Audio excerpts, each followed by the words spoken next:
வணக்கம். இதில் வந்துட்டு நம்ம என்ன சொல்கிறோன்னா, ஒரு ஒரு மதம் இருக்குது, இல்லை வந்து ஒரு கடவுளை நம்ம வந்து கும்பிட்றோம்னு வச்சுக்கோங்களேன். நம்ம என்ன செய்யணும் அப்படின்னா, அந்த கடவுளுடைய கருத்துக்கள், அந்த மதத்துடைய விஷயங்கள், அதே மாதிரி இந்த மாதிரியான விஷயங்களை நம்ம அப்படியே பிளைண்டாக ஃபாலோ பண்ணணும். நான் சொல்கிறது புரியுதுங்களா? இப்போது நான் வந்துட்டு எக்ஸாம்பிளுக்கு ஒன்று சொல்கிறேன் பாருங்களேன். எங்கள் அண்ணா வந்துட்டு பார்த்திங்கன்னா வள்ளலாருடைய ஒரு வழிப்படி போயிட்டு இருந்தாங்க. சரிங்களா? அவங்களுக்கு அந்த கடன் பிரச்சனைலாம் ரொம்ப அதிகமாகிடுச்சு. ஒரு கஷ்டமான சூழ்நிலைக்கு போயிட்டாங்க.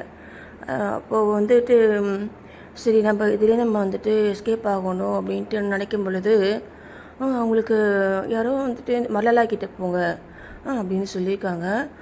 வள்ளலா கிட்டே போயிட்டு அவங்க வந்துட்டு பார்த்திங்கன்னா அப்படியே கொஞ்சம் கொஞ்சம் கொஞ்சம் கொஞ்சமாக நல்லா அவங்க ரெண்டு பெண் பிள்ளைங்க அவங்களுக்கு. சரிங்களா? அந்த பிள்ளைங்களும் இப்போ வந்து லா படிக்கிறாங்க. அவங்க பெரிய பொண்ணு.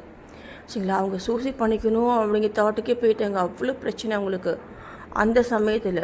சரிங்களா? அவங்க வள்ளலா கிட்ட தான் போயிட்டு அவங்க வந்துட்டு அவங்க அந்த வடலூர் இருக்கு இல்லையா, அங்கே போயிட்டு அங்கே சொன்ன கருத்துக்கள் எல்லாம் ஃபாலோ பண்ணுறது. அந்த நான்வெஜ்ஜு அவங்க சாப்பிட்றதில்ல. அவங்க சுத்தமாக அவங்க நான்வெஜ்ஜு சாப்பிட மாட்டாங்க. அதே மாதிரி அதில் நிறைய சொல்லுவாங்க. இந்த பல பிளான்ட்ஸில் கூட சரி, இந்தந்த பிளான்ட்ஸ்லாம் வந்துட்டு உயிர் இருக்குது, உயிர் நம்ம சாப்பிடும்பொழுது உயிரோடு செயல்படுது.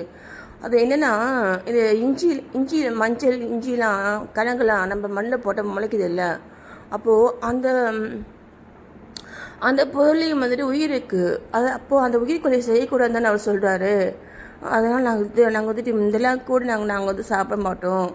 அதே மாதிரி கீரையை கூட நாங்கள் வந்துட்டு அந்த வேரோடு பிடுங்க மாட்டோம். அந்த சைடில் இருக்கக்கூடிய அந்த லீவ்ஸ் மட்டும் தான் நாங்கள் வந்துட்டு எடுத்து பயன்படுத்துவோம். இந்த மாதிரிலாம் அவங்க கொஞ்சம் டீப்பாக அவங்க வந்துட்டு ஃபாலோ பண்ணாங்க. எல்லாமே ஃபாலோ பண்ண ஸ்டார்ட் பண்ணாங்க.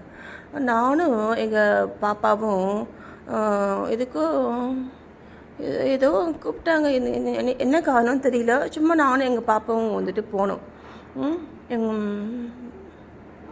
நானும் எங்கள் பாப்பா, எங்கள் தம்பி, ஆமாம் 3 பேரும். எங்கள் சார் வந்துட்டு வரல, அவங்களுக்கு வேலை இருந்ததுனால நாங்கள் 3 பேரும் போனாங்களா பாருங்கள்.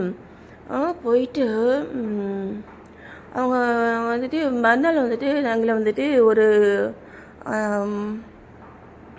ஒரு ஆசிரமம் ஒன்று இருக்குது. அந்த ஆசிரமம் வந்து பார்த்திங்கன்னா சித்தர்கள் மாதிரி இருக்காங்க இல்லையா, அவங்க நடத்தக்கூடிய ஆசிரமம். அது எங்கே இருக்குது? அவங்க ஊருக்கு பக்கத்தில் இருக்குது. நான் வந்துட்டு நாங்கள் கூட்டிகிட்டு போகிறேன், நீ கொஞ்சம் வெயிட்டாக இருக்கல்ல, அதெல்லாம் உனக்கு குறைச்சிடலாம், கொஞ்சம் ஹெல்த்தியாக நீ மாறிடலாம் அப்படின்ட்டு சொன்னாங்க. சரிண்ணே அப்படின்ட்டு நான் சொன்னேன். காலையில் நாங்கள் வந்துங்க ஒரு எத்தனை மணி, ஒரு 5 மணிக்கு நாங்கள் வந்து அவர் வந்து கார் ஓட்டுவார். அவருக்கு கார் இருக்குது. நாங்கள் வந்துட்டு ஒரு 5 மணிக்கு, ஆமாம் ஒரு 5:30 மணிக்கு நாங்கள் காரில் உட்காந்துங்க. எதுவுமே சாப்பிடல என்னங்க. காரில் உட்காந்தோம். அங்கே போக முடியறதுக்கு மணி 12 ஆயிடுச்சுங்க. எங்கள் பாப்பாவா பசியில் துடிக்கிறா. அவளுக்கு பழக்கமே இல்லை இந்த மாதிரி பட்டினி கிடந்து. எனக்கும் இன்றைக்கி பார்த்தீங்கன்னா பட்டினி, எனக்கு பசி வந்துச்சுன்னா எனக்கு மயக்கம் வந்துடும். எனக்கு அப்படியே வந்துட்டு அப்படியே மயக்கமாயிடுவேன். அவ்வளோ ஸ்டாமினா வந்துட்டு இருக்காது. அந்த ஒரு ஸ்டாமினா அப்படிங்கிறது பார்த்திங்கன்னா நம்மளுடைய உடல் அணுக்களில் இருக்கக்கூடிய பலம். சரிங்களா? அது வந்துட்டு என்கிட்ட இல்லாமல் வந்துட்டு இருந்துச்சு. அப்போது வந்து பார்த்திங்கன்னா எங்கள் பாப்பாவும் அம்மா பசிக்குது அப்படின்ட்டு எங்கள் சாரிகளை அந்த மாதிரி வச்சதே இல்லைங்க. ஒரு நாள் கூட எங்களுக்கு வந்துட்டு இந்த மாதிரி நாங்கள் வந்து ஃபீல் பண்ணதே இல்லை. பாருங்கள். அப்புறமா நாங்கள் அங்கே போயிட்டு அந்த டாக்டரை பார்த்துட்டு, அங்கே டாக்டர்னால் அங்கே மருந்து, அங்கே சித்தர்கள் இருப்பாங்க இல்லையா, அவங்க எல்லாமே அவங்க. அப்புறம் வந்துட்டு அவங்களுடைய கூட வந்துட்டு இருக்கவங்க, அவங்களுக்கு கீழே வந்துட்டு வேலை வேலை செய்கிறவங்க இவங்கெல்லாம் பார்த்துட்டு அந்த மெடிசன்ஸ்லாம் வந்து வாங்கிட்டு நாங்கள் வந்து வரோம். அப்போ கூட அவர் ஒரு பிஸ்கெட் பாக்கி கூட வாங்கி தரலைங்க எங்களுக்கு. என்னங்க பசிக்குதான் கூட கேட்குறீங்க அவர். எனக்கு அதான் ஆச்சரியமாக இருந்தது. நாங்கள் வரோம்மா, என்ன பாப்பா பசிக்குதுன்னு சொல்கிறான்னு அவளுக்காவது எதாவது சாப்பாடு வாங்கி கொடுங்க அப்படின்னு நான் சொல்கிறேன். எத்தனை மணிக்கு? மதியம் 12 1 மணி ஆகிடுது. எதுக்குண்ணா நம்ம வீட்டுக்கு போயிடலாம், அண்ணி நல்லா சமைச்சு வச்சுப்பாங்க நம்ம சாப்பாடெல்லாம் அப்படின்னு சொல்லுவார். என்னன்னா இந்த பாப்பாவுக்கு அப்போ கூட எனக்கு அது பிஸ்கெட்ஸ் எதாவது வாங்கி கொடுங்க, அதெல்லாம் எனக்கு தோணவே இல்லை சொல்கிறதுக்கு கூட. சரி சரி நாங்கள் அப்படியே வீட்டுக்கு போயிட்டு தான் நாங்கள் சாப்பிட்டோம். இது தப்பு தானே இது? அவங்க என்ன ஃபீல் பண்ணுறாங்கங்கிறது எனக்கு அப்போ தெரியல.